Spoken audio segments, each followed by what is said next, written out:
এই গাড়ি চালাইস দেখে চালাতে পারিস না? এই তুই দেখে চালাতে পারিস না, শালা এখানে তুমি দেখতে। এই আমার সিরিজ একটা দেখে চলো ভাই, আমি এদিকে ফাড়া হারা দেব। না আমার ছেড়ে দেন ভাই, কি আরে গাধা, ওই এলাকার চেয়ারম্যানের বেটা। আগে কবেন না?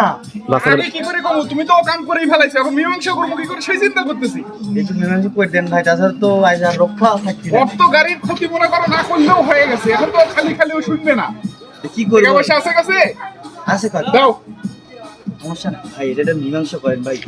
আর শোনো, হ্যাঁ। সোজা গাড়ি নিয়ে টান দিবা, পিছনে তাকাবা না। ঠিক আছে, দাও। ছেড়ে দে তো, দেখো কি করে দেখিবে। দেখো, আমার টাকা পয়সা, এখন দাও, এদিকে আয়। আরে গাধা, ওটা হচ্ছে ওসির বেটা। কি পিসির বেটা? ওসির বেটা, হ্যাঁ। ও ওসির বেটা, তাহলে তো সমস্যায় ভাই কিছু ব্যবস্থা করা যায় না, অত যাতে গন্ডল না হয়। আর ব্যবস্থা তো করবো, খালি খালি তো ব্যবস্থা হয় না, তুই বুঝিস না? টাকা পয়সা আছে? ভাই, দিলাম যাতে কোনো ঝামেলা না হয়, হ্যাঁ, যাতে না তুই হয়। সোজা গাড়ি নিয়ে চলে যাবো, পিছনে তাকাবো না। আচ্ছা আচ্ছা ঠিক আছে, যা। ঠিক আছে।